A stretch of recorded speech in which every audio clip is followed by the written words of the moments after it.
রাজশাহী বিশ্ববিদ্যালয় কেন্দ্রীয় ছাত্র সংসদ রাকসু ও হল সংসদ নির্বাচনের তারিখ পরিবর্তন করে ১৬ অক্টোবর নির্ধারণ করা হয়েছে।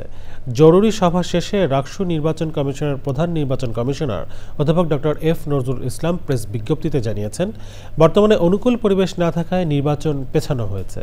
নির্বাচন পেছানোয় স্বাগত জানিয়েছে ছাত্রদল, তবে আপত্তি জানিয়েছে ইসলামী ছাত্র শিবির। রাজশাহী থেকে স্টাফ রিপোর্টার আবু সালেম মোহাম্মদ ফাত্তার পাঠানো তথ্য ছবি নিয়ে বিস্তারিত জানাচ্ছেন মির্জা ইমতিয়াজ। বান্ডেল থাকলে প্রতি সেনমানিতে টাকা বাঁচবে। বিকাশ সেনমানি বান্ডেল কিনে জিতুন প্রতি লেনদেনে।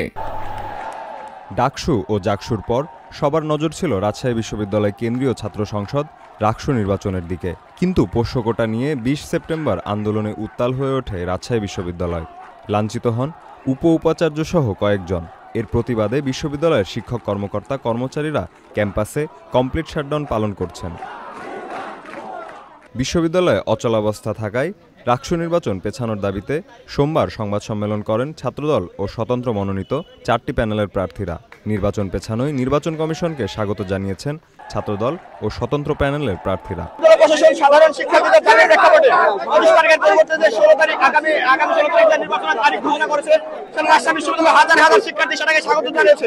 আমরা নির্বাচন কমিশনকে সাধুবাদ জানাই।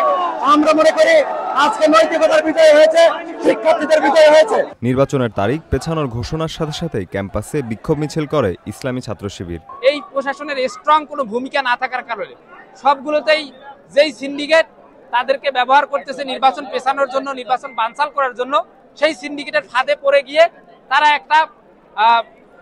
তারা একটা দুর্বল ভূমিকা পালন করতেছে। নির্বাচন পেছানোর কারণ জানান নির্বাচন কমিশনার। শিক্ষক সমাজ এবং কর্মকর্তা কর্মচারী তারা এতটাই আহত হয়েছেন বিগত দিনের ঘটনায়, তারা কোনোভাবেই তাদের এই ঘটনার বিচার ব্যতীত ক্যাম্পাস স্থিতিশীল হওয়া না সহ কোনোভাবেই নির্বাচনী কার্যক্রমে অংশগ্রহণ করতে রাজি হননি। উৎসবমুখর পরিবেশে ভোটের প্রত্যাশা শিক্ষার্থীদের।